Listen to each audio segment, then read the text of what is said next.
when you have to say something, say in any language, and when you don't have to say anything, say it in English. When we have, Rishi like Dr. Gupta here, I don't have much to say, so that's why I'm speaking in English. And I just want to welcome you all here. Like I said, it's all lines up. Who wants to be here, who wants to learn and everything. And we are here for a reason, we are here for a purpose. And I will let Dr. Gupta take it from here. Thank you.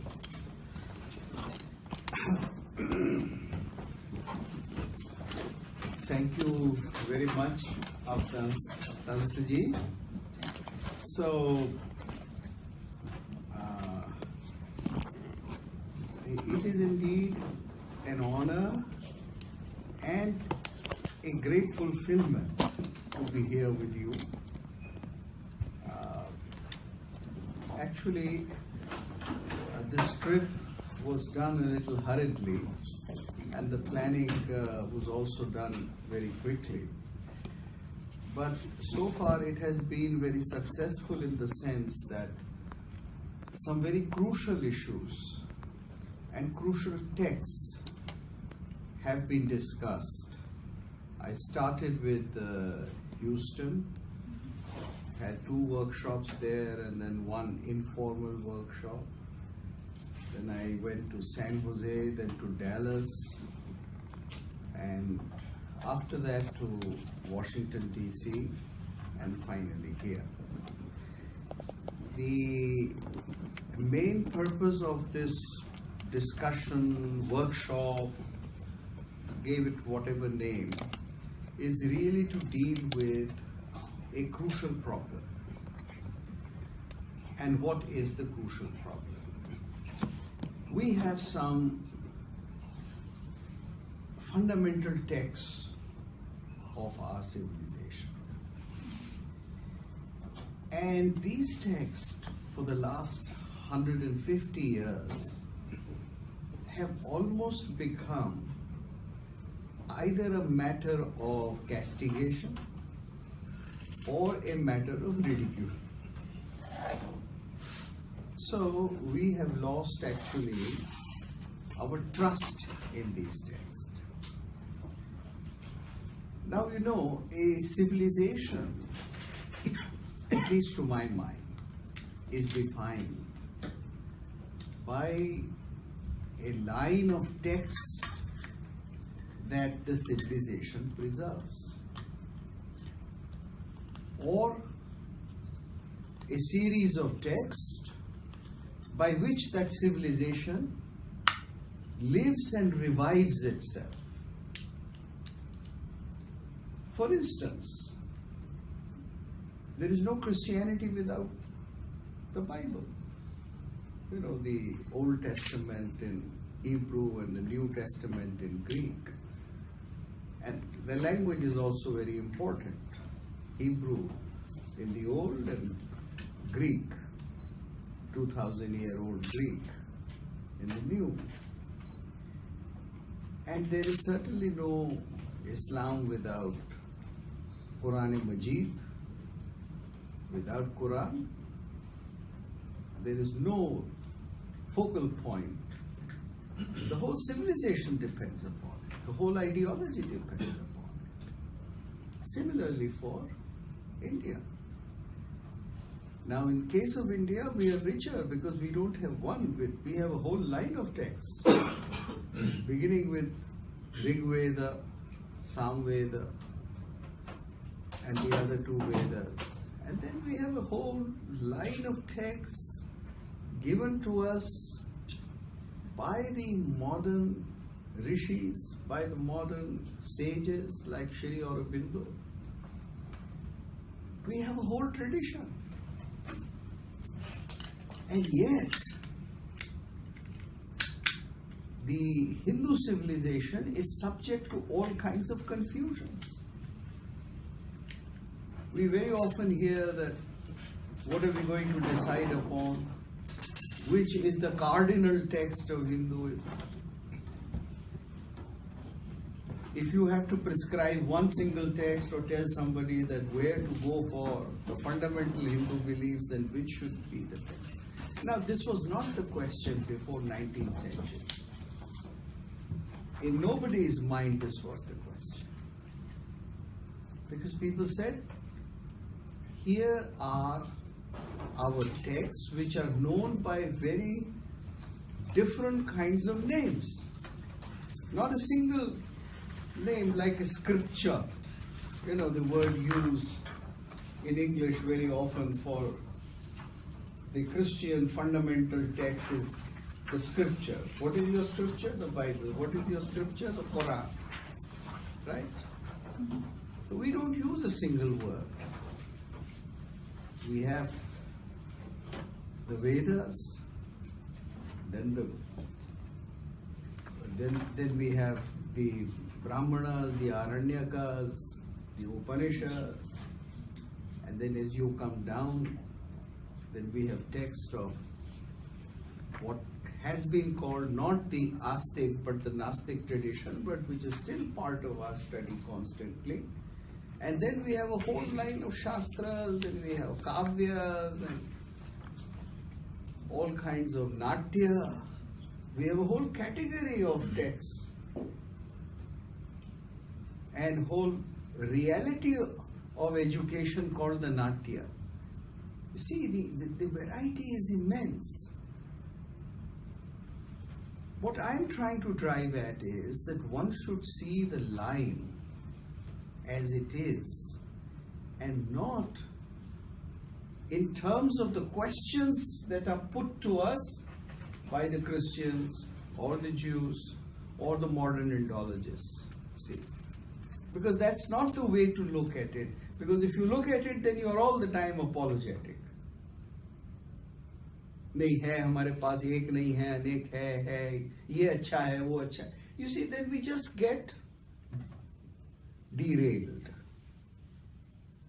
So the important thing is to stand by the tradition, investigate the tradition, and have faith in the tradition. Faith not in the blind sense. Faith not in even the Christian sense, you know, there is a Christian definition of faith. Faith is the substance of things hoped for and the evidence of things unseen. This is the Christian definition of faith given by Dante Alighieri in his Divine Comedy. And it is derived from, I think, from something which John said in his Gospel. So, evidence of things unseen. In India, there is no faith which is in anything which is unseen. You see, there is faith in thing which you have experienced. Anubhuti, Swanabhuti. I only stand by something which I have known myself, not which has been told to me by whomsoever. The final praman or the final evidence is my experience. That is my faith. It is not evidence of thing unseen. It's not substance of thing hoped for and evidence of thing which I will one day experience. No, it is Swanubhuti. Swanubhuti is the only standard. I think Bhartrihari has a verse on this. Dikkaladyanavachinna Dikkaladyanavachin Anantachinamatra Murtaye. This is about Shiva. Swanabhutim Ekamanaya Namaha Shantaya Tejase. I bow to that Shiva who is Shanta and brilliant, or Teja, and Swanabhuti Mekamanaya. Swanabhuti is the only manam, is the only way of defining. He is the one who gives the experience and he is the final. So Swanabhuti in the Indian tradition, and that makes it distinct from Christianity, Islam and Judaism. It's a Hindu faith, or as a matter of fact, I think all pagan faiths, so-called pagan faiths, they are based on experience which happens to you in front of your own eyes. So all these texts, as a matter of fact, from Shruti, Veda, Rig Veda onwards, are to bring us to an experience. And hence, what is required is a Shraddha in them. The real word, the equivalent of faith in common language would be Shraddha. Shraddha in the sense that it is something which gives me a reward. Shraddhavan labhate jnanam. When Krishna says in Gita that Shraddhavan labhate jnanam, it is one who has Shraddha. He investigates and he discovers, he experiences. So these texts are to be known, experienced, studied, and there is a whole process of that. Now, in the tradition, this is also known by Vedamat. Vedamat does not mean just what is written in the Samhitas. Modern Indology, or if you go to a Vedicist, now in departments of Indology, people are known as Vedicists. Witzel is a Vedicist, George Thompson is a Vedicist. Now, for Vedicists, the only Veda is the Samhita. What is written in the Samhita or the text of Veda? That is the Veda. But in India, what is most important is not just the Samhita or the collection of mantras, but the whole tradition of Veda. How it has lived, continued, generated one philosophic system after another, and how it is related to a whole civilizational experience. That is Vedamat. So somebody belongs to that Vedamat, and you can belong to the Vedamat as Astik or Nastik. See, when people say that Buddhas are Nastik, well, Nastik they are in the sense that the Samhita is not the authority or Pramana for them. But then they belong to the same tradition. Later on, when I go into Manusmriti and others, then I'll take up this question. So they belong to Vedamat. And Vedamat is that line of text. This line of text which keeps the whole civilization of India alive, in which there is diversity, in which there is room for any philosophical position possible, and philosophers can come up with one philosophical position after another, and they have been doing it, and all of them are allowed and all of them are discussed and examined. Some are able to have a field day, others simply disappear or are not known. Like the Pashupatas, for instance. There are no living tradition of Pashupatas today, but then they were. So there are so many darshanas which were living tradition once upon a time, or certain sampradayas which were part of the living tradition, which have disappeared or merged into some other tradition. But it is a continuum.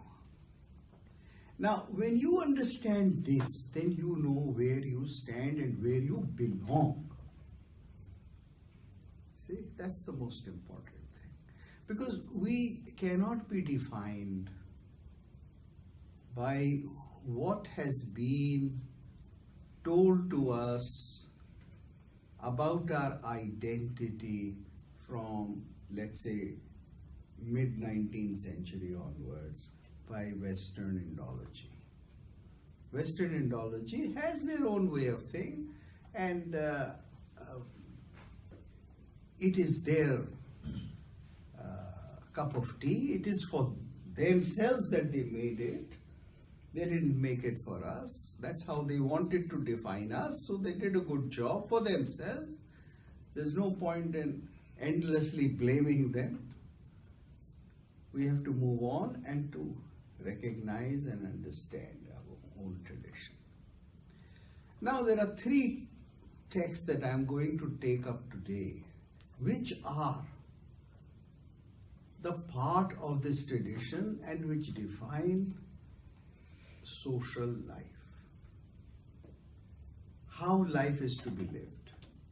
You see, in the 19th century, the main confrontation was with the British and other Indological writing. The main confrontation was how to define India as different from the West. So we made an image of India primarily as a spiritual land, elevating the Vedic values or elevating the spiritual element and elevating the Vedanta and keeping it highest, and said this is our core and everything comes around it. This was unfortunately a reaction. You see, because this was a reaction to the monotheistic tradition which was introduced to us earlier by Islam and very specifically by Christianity. Islam brought in monotheism without much dialogue. You know, there has been no dialogue in philosophical terms or social terms with Islam. Although Islam came here in a little bit in the 9th century with Muhammad bin Qasim, but then with full force and vigor and political domination in the 11th century here, 12th century, the Delhi Sultanate, but still there was no philosophical exchange or understanding or evaluation. I mean, there is no text which defines Islam. In the later text, Sarva Dharma Sangraha, Islam is not described as a philosophical system.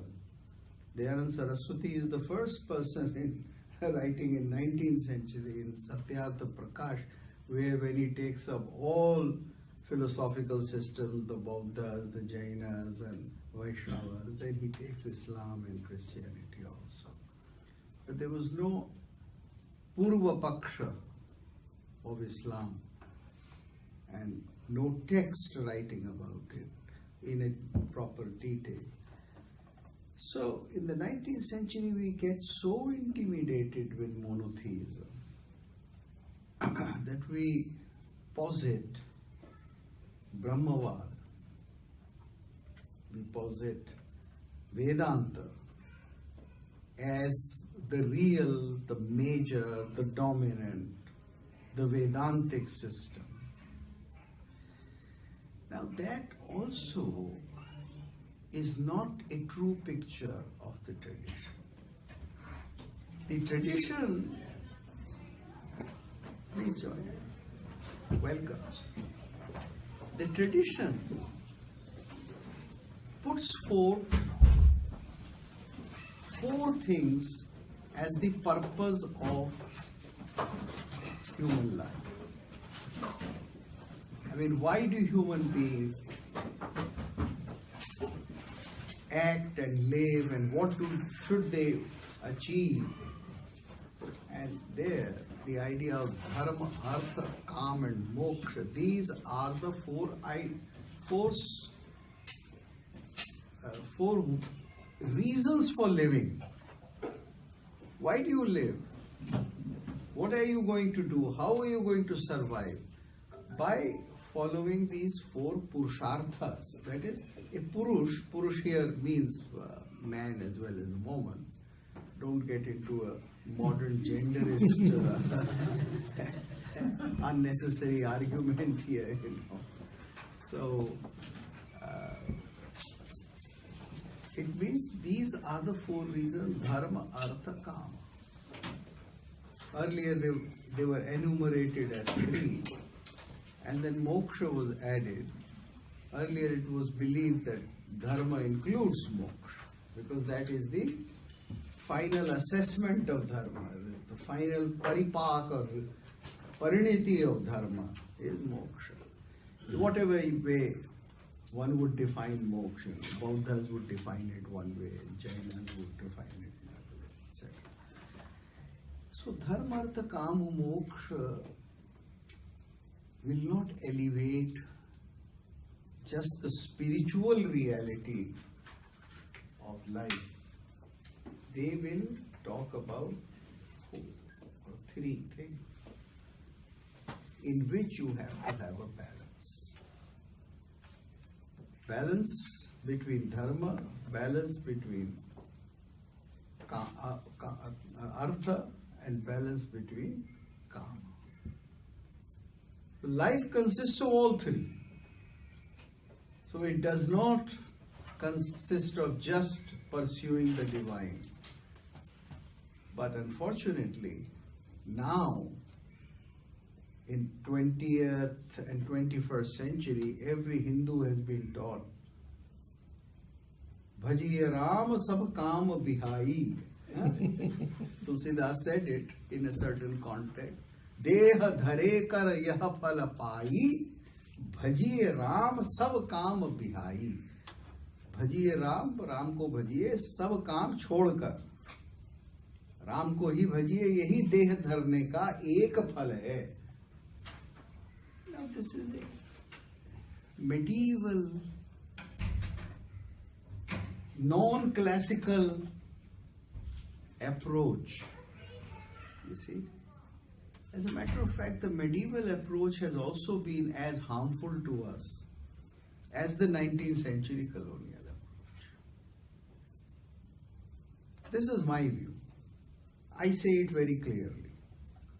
I get a lot of flack for it also from various sections of spiritualists and swamis and others. But then this is what the texts are talking about. You see, praman to aapke samne hai na. The line of these texts. Nothing vacuous, nothing imaginary. There is no ancient text which says something in Sanskrit or in Apabhransh or an earlier Indian language parallel to Deha Dhare Kariya Phalapai. There is no such text. The whole medieval period of India, right from, let us say, Kabir and onwards, it has this turning away from the world. So the purpose of life is made some kind of a moksha, whether that moksha is nirguna moksha or saguna moksha, but it turns out to be the single purpose of life is liberation. Now that was not the ideal of Indian civilization ever. The classical ideal, and which needs to be very clearly re-emphasized is that there is a balance between dharma, artha, kama, and moksha, which is in any case part of dharma. Now, if you look at it this way, then we have three cardinal texts which talk about this. The Dharma Shastras, for what is the dharmic way of life, or what is going to be your daily pursuit and activity and your daily practice, achara. See? For that we have the Dharma Shastras, and Manu is the foremost of the Dharma Shastras. Then we have for Artha Kautilya's Artha Shastra, and for Kama we have Vatsyayan's Kama Sutra. Kama Sutra is also a Shastra, but it is called Kama Sutra because it is not written in couplets or karikas, but it is written in prose, short, small prose passages called the sutras, and therefore it is called Kama Sutra. But the purpose is entirely the same. Okay? So with these three texts, we should try and get an understanding of what the classical ideals of the balance between dharma, artha and kama. And we shall take them now, one by one. So we'll begin first of all with Manusmriti. Yeah, please. Quickly, I just want to talk about the format. Would you mind if people ask questions? Raise hand, ask questions, and you decide when you want to answer or you want to take it up at a later time? I was about to announce that. You know, the way I go about these talks is that I introduce the subject and then I get into something so specific as Manusmriti, which I will do now. And then I will invite questions, and so that you can ask me questions and we discuss what I have said. Some questions I'll answer straight away, some, as part of the discussion. So this is an entirely interactive session, and I should have announced that earlier, but that's what it's going to be. So let me make a small introduction about Manusmriti, and so that you have something specific to ask about. I so far gave you a general historical introduction, how we need to approach the texts of India and how they are very important in order to even think about modernity in a different fashion. Because you have to assess the reality of civilization in terms of texts, in terms of the textual tradition, which I consider to be the real tradition with which you can talk about, see. It's very different from a certain phase modern Hinduism has gone into. This is the phase of having a guru and following what the guru says. You see, for the last 50 years or maybe even 100 years, all Hinduism is rushing towards Guruvad. So there are famous gurus. No need for me to take the names. You all know the names. This has been so from 1950 onwards, Mahesh Yogi onwards. So you latch on to a guru, and then whatever the guru talks about, whatever text the guru may refer, or the life of the guru, and that's how you work out a spiritual way. That's not the Indian tradition at all. See, that's not how India has survived these 5,000 years of, or maybe more. It has survived on analysis. It has survived on investigation. It has survived on comparison of what is good and what is bad, and what is good for social life, spiritual life, cultural life, and how does these values make up your civilization. So we had a very, very well thought out system of living. You see, when something like very vague, I read for the first time, Radhakrishnan's Hinduism is a Way of Life. Of course, I was very young, second year in college, 1965. So I felt uncomfortable. Now today I can outright junk this and tell you why it should be junked. But at that time, it was just a matter of discomfort for me. Because, fortunately, I have been raised on text. You see, mine is not a case of an Anglophone who first went to college, became a Marxist, and then turned to Hinduism, as has been the case with a large number of people. Some very famous people like Sitaram Goyalji. No, mine is a case of somebody who comes from a traditional Baniya family, educated family, in which my father read the Bhagavad Gita in Sanskrit. So by the age of 7, I had half of the Bhagavad Gita by heart, in which he read Tulsidas, and part of Tulsidas was a puja also. If you wanted to do some small little Parayan or something, then you read Tulsi. You did a whole. So Tulsidas is something which I have known from childhood. So I am with the text.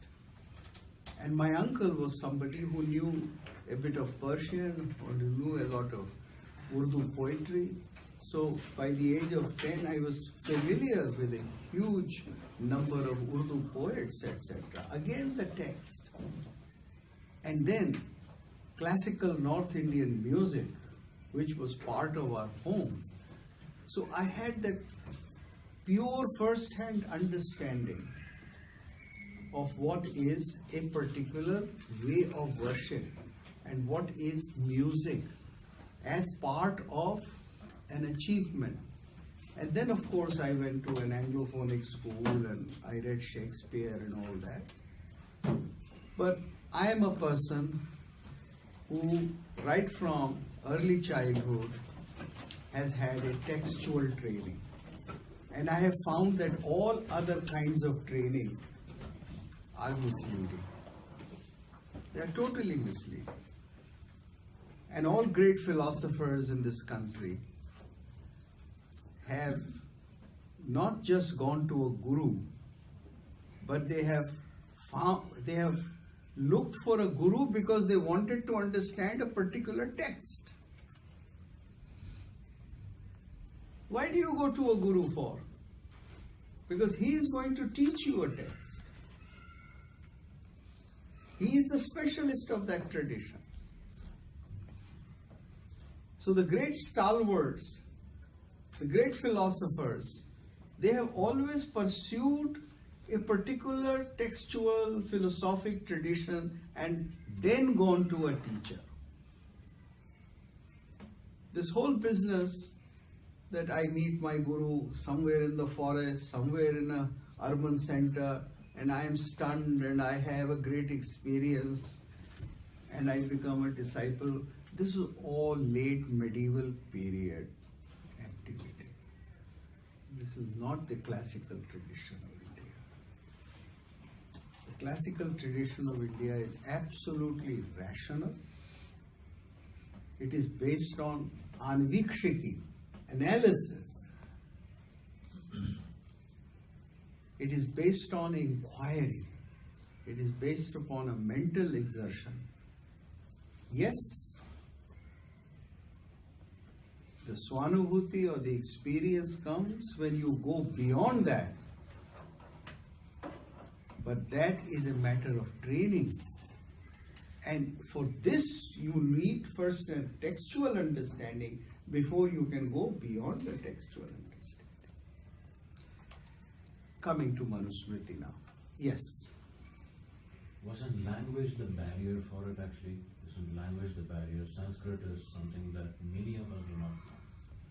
You mean it was or it is or what? It probably changed at some point. Or you mean right? through civilization Yeah, it has changed some point of time. Today we don't know much. Not many of us know Sanskrit. Okay, right? now look, let me tell you about this whole business of talking about Sanskrit as a language of few people, and then of course saying, no, it was not few. This is all unhistorically true. There is a great wonder which happened in India. And that is why Indian civilization survived. The wonder was that all the philosophic notions in the Vedas, in the Shastras, in the Dharma Shastras, various Shastras, were taught to people at large. Huh? To women and Shudras as well, to put it in classical language. By the agency of Natya or theatre or performing arts. And this is very early. It's as early as the Vedic Yajna itself. All the ideas, they were transmitted to the most common people. If you go into the villages of India and talk to not the very young, but let's say middle age or old age people, they still use some very specific definitional terms of Indian philosophy very comfortably, like Atma. You see, they have a very clear understanding of what is Atma. They don't use it vaguely.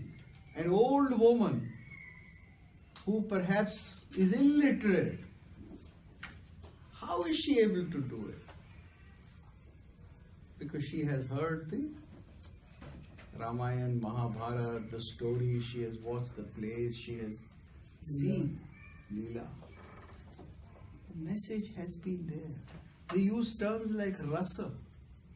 You know, rasa is such a complicated, sophisticated terms that our great Harvard professors have not been able to understand it. Sorry for being so blunt, but Sundar and I, we keep talking about that problem and, you know, as to how people misunderstand. But the village women and the lowest caste women, they know what is rasa. They use the word rasa very comfortably, very accurately. अब ये कैसे हो गया भाई? How did this happen? Is it an accident? No, it's not an accident. It's part of a cultural system of education. And this education came to us.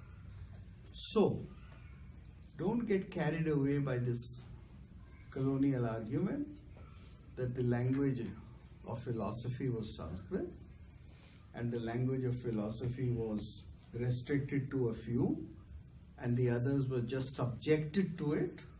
No.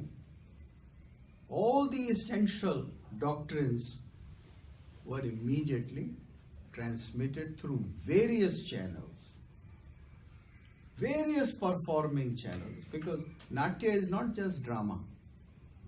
Katha is also drama. Leela is also drama. Ritual, what is we call sanskar, ritual, vela, khel, all this is performing. Or telling stories through pictures. Bhopas of Rajasthan. All this is transmitting the essential philosophical terms. And the people believed in it, and the people lived by it. So Sanskrit had a very close connection with all other languages and performing arts. Then why did people started looking towards gurus? That was my question actually. But the gurus were not teaching through Sanskrit. Okay. You see, there were all kinds of gurus. Okay. Gurus who would teach you texts.